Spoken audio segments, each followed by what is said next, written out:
Welcome to Anees kitchen.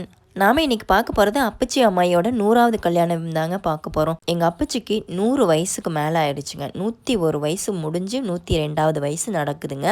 அவருக்கு இப்போ ரீசெண்டாக 100வது கல்யாணம் பண்ணணும். அந்த வீடியோவை தான் இன்றைக்கி பார்க்க போகிறோம். என்ன? குப்பன கவுண்டரு. குப்பன கவுண்டரு. உங்கள் பொண்டாட்டி பேர் என்ன? உங்கள் பொண்டாட்டி பேர்? ஆயா பேர்? கேட்டால் தான் தெரியும். ஆயா பேர் கேட்டால் தான் தெரியும். உங்களுக்கு தெரியாதா? பொண்டாட்டி பேர் சொல்ல மாட்டீங்களா?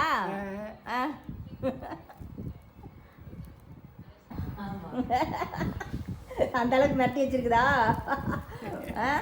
பொண்ணு பேர் என்ன? பொண்ணு பேர்? பொண்ணு பேரா? பொண்ணு பேர்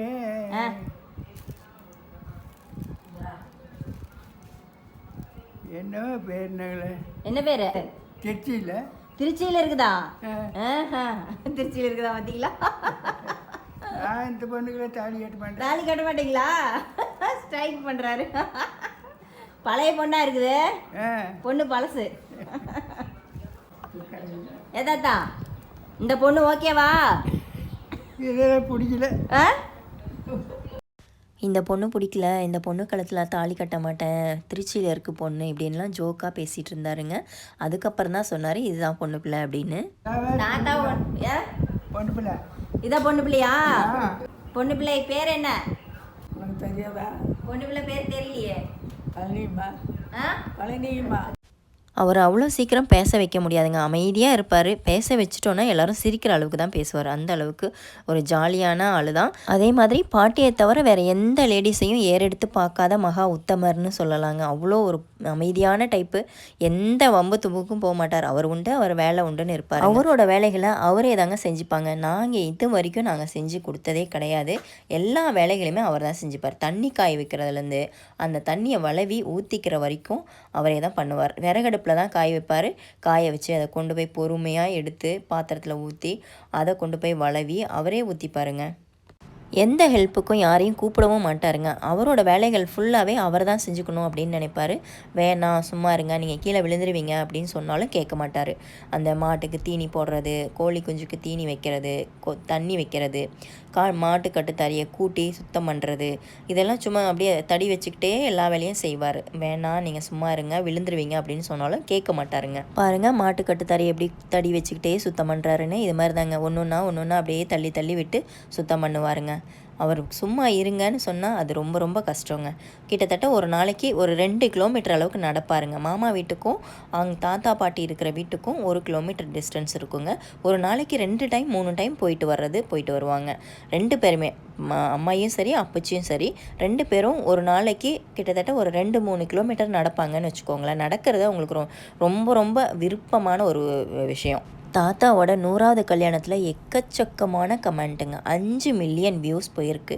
எனக்கு ரொம்ப ரொம்ப சந்தோஷங்க. நான் என்ன சொல்லி எப்படி உங்களை வாழ்த்துறது, எப்படி உங்களுக்கு நன்றி சொல்கிறதுனே தெரியலிங்க. அவ்வளோ பேரும் அவ்வளோ அழகாக எனக்கு மெசேஜ் பண்ணியிருந்தீங்க. Blessings to your family, blessings of person, ரொம்ப அழகான குடும்பம்லாம் சொல்லியிருந்தீங்க. இதுக்கெல்லாம் ஒரு குடுப்பனை வேணும் அப்படின்லாம் சொல்லியிருந்தீங்க. வாழ்த்த வயதில்லை, வணங்குகிறேன் அப்படின்லாம் நிறைய மெசேஜ் வந்திருந்தது. பாரம்பரியமான குடும்பம் அப்படின்லாம் சொல்லியிருந்தீங்க. ஆமாங்க, கண்டிப்பாக இங்கே தாத்தா விஷயத்தை பொறுத்த வரைக்கும் ரொம்பவே பிளெஸ்ஸிங்ஸாக ஃபீல் பண்ணுறோங்க. 100 வயசு வரைக்கும் இருக்கிறது ஒரு விஷயம். 2வது தம்பதியராக இருக்கிறது, ஹஸ்பண்ட் அண்ட் ஒய்ஃபாக சேர்ந்து 2 பேரும் இருக்கிறது, அது மிகப்பெரிய அதிசயங்க. இதுதான் தாத்தா பாட்டி வாழ்கிற வீடுங்க. இப்போ வாழ்ந்துக்கிட்டு இருக்கிற வீடு. இவ்வளோ பெரிய வீட்டையும் பாட்டி மட்டுமே மெயின்டைன் பண்ணிகிட்ருக்காங்க. எல்லாத்தையும் பெருக்கி சுத்தம் பண்ணுறதுலேருந்து வாசலுக்கு சாணி தெளிக்கிறதுலேருந்து எல்லாமே பாட்டி தான் பண்ணுவாங்க. எல்லாமே இந்த வீடு பார்த்திங்கன்னா ரொம்ப பழைய வீடுங்க. அதாவது தாத்தா காலத்தில் அவங்க அந்த காலத்தில் அந்த ஓட்டு வீடு அப்படின்னாவே அந்த காலத்தில் பெரிய விஷயம். அந்த மாதிரி கட்டின வீட்டில் தான் இப்போ வாழ்ந்துக்கிட்டு இருக்காங்க. மாமா வேறு இடத்துல அந்த மெத்த வீடு கட்டினதுனால அங்கே போயிட்டாங்க. இவங்க இங்கேயே வாழ்ந்துக்கிட்டு இருக்காங்க. இங்கே இந்த வீட்டில் தான் தாத்தாவும் பாட்டியும் இருக்காங்க. தாத்தா பாட்டி தனியாக இருக்காங்கன்னு சொல்கிறீங்க, அவங்க சேஃப்டியாக இருக்காங்களா அப்படின்னு கேட்டீங்க. ஆமாங்க, அவங்க பத்திரமா தான் இருக்காங்க. பக்கத்துலலாம் வீடு நிறைய இருக்கிறதுனால அவங்க சேஃபாக தான் இருக்காங்க. இதுதாங்க அவரோட பெட்டு. இந்த கைத்து கட்டிலில் தான் எப்போதுமே அவர் படுத்து தூங்குவாருங்க. இங்கே படுத்தா தான் தூக்கம் வருதுன்னு சொல்லுவார். அந்த மாதிரி எங்கே இருந்தாலும் இங்கே வந்து தூங்கினா தான் 2 பேருக்கும் தூக்கம் வரும். அதனால் அவரோட பெட்டுன்னு பார்த்திங்கன்னா இதுதான். வெளியிலேயே போட்டிருப்பார். அந்த வராண்டாலேயே வந்து பெட்டு போட்டிருப்பார். கல்யாணத்துக்காக நாங்கள் எல்லாம் ரெடி பண்ணி கோயில் வந்தாச்சுங்க. கோயிலில் வந்து என்னென்ன சம்பிரதாயம் நடக்குது அப்படிங்கிறத பார்க்கலாம். தாத்தாவுக்கு 100வது கல்யாணம் அப்படின்னு சொன்னது தாங்க. ஐயர் ஃபஸ்ட்டு சொன்னதே, நான் இது வரைக்கும் 100வது கல்யாணம் பண்ணி வச்சதே இல்லாமா, 99 வயசு வரைக்கும் பண்ணியிருக்கேன், 98 99 வயசு வரைக்கும் பண்ணியிருக்கேன், 100 வயசில் கல்யாணம் பண்ணுறது இதுதான் ஃபஸ்ட் டைம். நான் ரெக்கார்டு என்னோட, அதாவது நான் வந்து எத்தனையோ கல்யாணம் பண்ணி வச்சுருக்கேன். என்னோட இந்த லைஃப்பில் இது வந்து எனக்கு நான் பண்ணுற ரெக்கார்டு அப்படின்னு சொன்னாருங்க. கல்யாணம் வரைக்கும் எங்களுக்கு எதுவுமே பெருசாக தெரியலைங்க. கல்யாணம் முடிஞ்சதுக்கப்புறம் எல்லாரும் வாழ்த்து சொன்னீங்க பாருங்கள், அதில் தான் வந்து நாங்கள் வந்து பிரமிப்பு அடைஞ்சிட்டோம். எல்லாருமே அவங்க ஊரில் கல்யாணம் பண்ணிக்கிட்டு போனதுக்கப்புறம் தான் வந்து அவங்க ஊரில் அவங்க ரொம்ப ஃபேமஸ் ஆகிட்டாங்க. எல்லாருக்கும் ஷேர் ஆகிடுச்சு.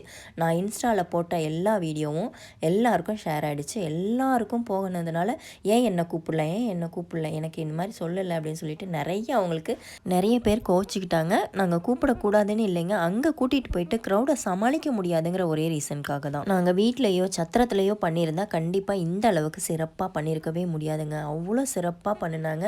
ஒவ்வொரு ஸ்டெப்பும் கரெக்டாக ஃபாலோ பண்ணினாங்க.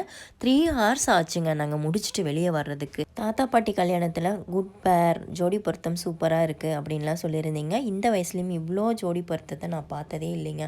அவ்வளோ ஒரு அழகாக இருந்தது 2 பேருக்கும்.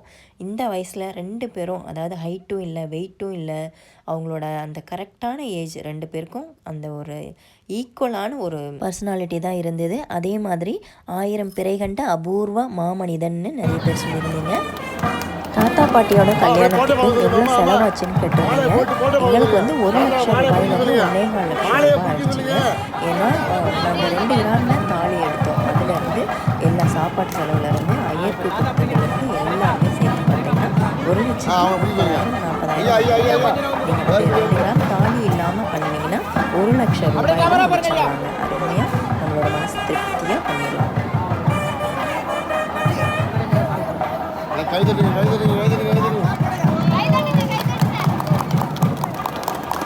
தாத்தா பாட்டிக்கும் தாத்தாவுக்கு சாக்லேட்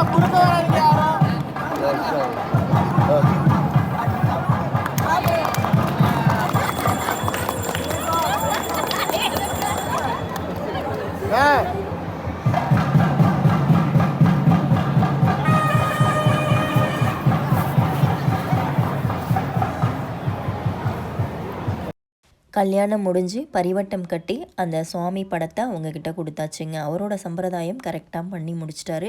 3 மணி நேரத்தில் கரெக்டாக செஞ்சு முடிச்சிட்டாருங்க.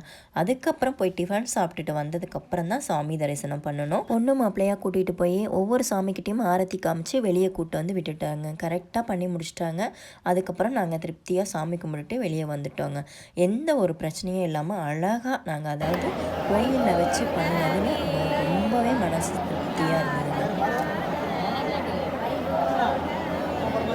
அடுத்ததாக வந்து காலில் விழுந்து ஆசீர்வாதம் வாங்குறதுங்க. ஆசீர்வாதம் வந்து அவங்கவுங்க தம்பதியரோடு வந்து வாங்கிக்கோங்கன்னு சொன்னாருங்க. 10 ரூபா காயின் வந்து அவங்க கையால் வாங்கிக்கோங்க. அது வந்து உங்களுக்கு ரொம்ப கொடுப்பனையான காயின். அதை வந்து நீங்கள் பணப்பெட்டியில் போட்டு வச்சுக்கோங்க அப்படின்னு சொன்னாருங்க. அதே மாதிரி அவங்கக்கிட்ட நாங்கள் 10 ரூபா காயின் ஆல்ரெடி ரெடி பண்ணி வச்சுருந்தோம். அந்த காயின்ஸ் வந்து எல்லாருக்கும் கொடுக்குற மாதிரி அவங்க கையால் கொடுத்தோங்க. தாத்தா பாட்டியோட அண்ணன் ஃபேமிலி, தம்பி ஃபேமிலி எல்லோரும் வந்திருந்தாங்கங்க. அவங்க எல்லாருமே ஆசீர்வாதம் வாங்கிக்கிட்டாங்க. அதுக்கப்புறம் பார்த்தீங்கன்னா நம்ம தாத்தா பாட்டியை கூட்டிகிட்டு போயிட்டு ஃபோட்டோ ஷூட் பண்ணுறதுக்காக ஃபோட்டோ ஷூட் பண்ணணும். திருக்கடையூர் எங்கள் ஊர் தான், நாங்கள் வந்து அங்கே வரலாமா தாத்தா பாட்டியை பார்க்குறதுக்கு, 100வது கல்யாணம் பார்க்குறதுக்குன்னு நிறைய பேர் மெசேஜ் பண்ணியிருக்கீங்க.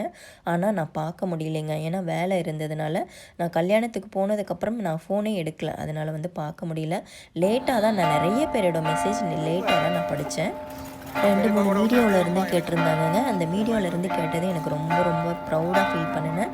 அவங்கக்கிட்டே நான் ஓகே சொல்லியிருக்கேன், அவங்க போடுவாங்கன்னு நான் நினைக்கிறேன். தாத்தா பாட்டிக்கிட்ட எல்லாருமே குரூப்பாக நின்று அவங்கவுங்க ஃபேமிலியோடு நின்று ஃபோட்டோ எடுத்துக்கிட்டு அங்கேருந்து கிளம்பிட்டோங்க. எங்களுக்கு அங்கேருந்து கிளம்பவே மனசு வரல. ஏன்னா கோயில் ஃபுல்லாக சுற்றி பார்க்க முடியல. அவ்வளோ பெரிய கோயில், அவ்வளோ சூப்பராக இருந்ததுங்க. திருக்கடையூர் அமிர்தகடேஸ்வரர் அபிராமி அம்பாள் அவங்க சாமி கோயிலில் நம்மளோட தாத்தா பாட்டியோட கல்யாணம் சிறப்பாக முடிஞ்சதுங்க. ஜோடி பொருத்தம் எப்படி இருந்ததுன்னு கமெண்ட்டில் சொல்லுங்கள். இவங்க 2 பேரும் நல்லா 100 ஆயுசு வரைக்கும் வாழணும் அப்படின்னு ஏற்கனவே வாழ்ந்து முடிச்சிட்டாங்க. இருந்தாலும் உங்களை வாழ்த்துற மாதிரி ஒரு வீடியோ எடுங்கன்னு சொல்லி கேட்டிருந்தீங்க. அவங்களுக்காக இந்த வீடியோ. என்னோடய வீடியோ பிடிச்சிருந்ததுன்னா லைக் பண்ணி ஷேர் பண்ணுங்கள், சப்ஸ்கிரைப் பண்ணி ஃபாலோ பண்ணிக்கோங்க. தேங்க்யூ ஃபார் வாட்சிங்.